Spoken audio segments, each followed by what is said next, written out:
Terlihat medan perang yang penuh dengan mayat yang tak terhitung jumlahnya. Seorang pendekar pedang yang terluka duduk tak berdaya di tanah, tidak bisa bergerak. Terlihat sosok tangguh melayang di atasnya yang bernama Lunar Fairy. Lunar Fairy memujinya karena layak menyandang gelar Kaisar Pedang. Namun reputasinya akan berakhir hari ini. Lalu Lunar Fairy mempersiapkan serangan lain. Pendekar pedang itu bersikap kesatria menerima kekalahannya. Karena pendekar pedang telah mencapai tujuan awalnya. Lalu meminta agar cepat mengakhiri hidupnya. Saat akan meluncurkan serangan, Lunar Fairy mengejeknya karena bertingkah sok kuat.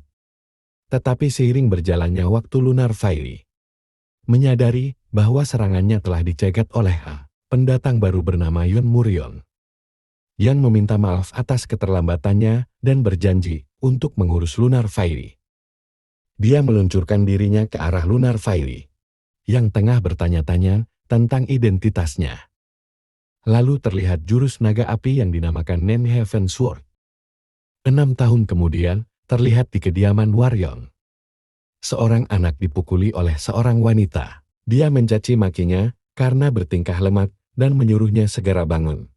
Anak itu segera bangun. Wanita itu mengingatkannya bahwa dia telah memperingatkannya tentang kedatangan seorang tamu penting, dan mempertanyakan apa ia mengabaikan perintahnya untuk membersihkan halaman.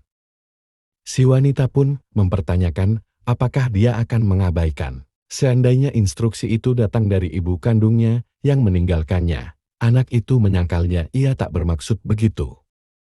Dan apakah dia akan mendengarkan jika ayahnya yang telah dikurung di kamar selama 6 tahun terakhir memberikan instruksi yang sama. Sekali lagi anak itu menyangkal hal itu, membuat marah wanita itu marah. Menuduhnya melakukan pemberontakan dan berjanji untuk memberinya pelajaran. Dia melanjutkan untuk memukulinya. Sementara saudara-saudara tirinya mengejeknya karena ketakutannya dan membandingkannya dengan kura-kura. Di tengah hutan, terlihat sekelompok orang sedang bepergian. Seorang pria berkata bahwa tempat itu tidak berubah dalam 6 tahun terakhir.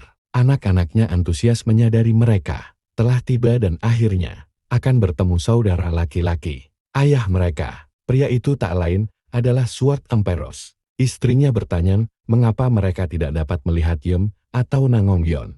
Namun pria itu menjelaskan bahwa dia pergi ke puncak kereta kuda. Istrinya menjadi khawatir dan memanggil Nangongyeon untuk turun sebelum dia jatuh dan melukai dirinya sendiri. Pria itu meyakinkan istrinya ia percaya diri dengan kemampuan bela diri anaknya itu. Di sisi lain putra mereka Nangongjeon bertanya tentang kekuatan Paman Yeon. Pria itu menegaskan bahwa Yeon memang kuat dan menceritakan bagaimana 6 tahun yang lalu seni bela diri Yeon tak tertandingi menyelamatkan hidupnya. Dia menambahkan bahwa teknik Nen Heaven Sword miliknya mampu menyaingi teknik lanjutan klan Nangong mereka. Hal itu mengejutkan putranya bertanya-tanya, mengapa seni bela dirinya tidak dikenal secara luas. Pria itu menjelaskan bahwa Yeon telah pensiun dan memilih untuk tidak mewariskan keterampilannya. Dia memperingatkan keluarganya untuk menghormatinya, serta menghindari mengatakan apapun yang mungkin menyinggung perasaannya. Pria tersebut mengungkapkan bahwa dia memiliki 2 istri, dan lebih mencintai istri keduanya yang meninggal secara tragis setelah melahirkan 6 tahun yang lalu. Sejak itu Yeon kehilangan tujuan hidupnya. Kemudian pria itu mengetahui bahwa Yeon mengasingkan diri di kamar tempat istri keduanya meninggal. Pria tersebut mencarinya dengan harapan dapat membantunya menemukan tujuan lagi. Oleh karena itu, ketika mereka sampai di Waryeong Manor, mereka tidak boleh menyebut-nyebut istri keduanya dan harus bertindak seolah-olah mereka tidak tahu apa-apa tentang istri keduanya. Dan kembali ke Waryeong Manor, seorang penjaga bergegas memberitahu istri pertama yang tengah memukuli anak tersebut bahwa tuan telah keluar dari kamarnya. Istri pertama menanyai penjaga untuk meminta konfirmasi.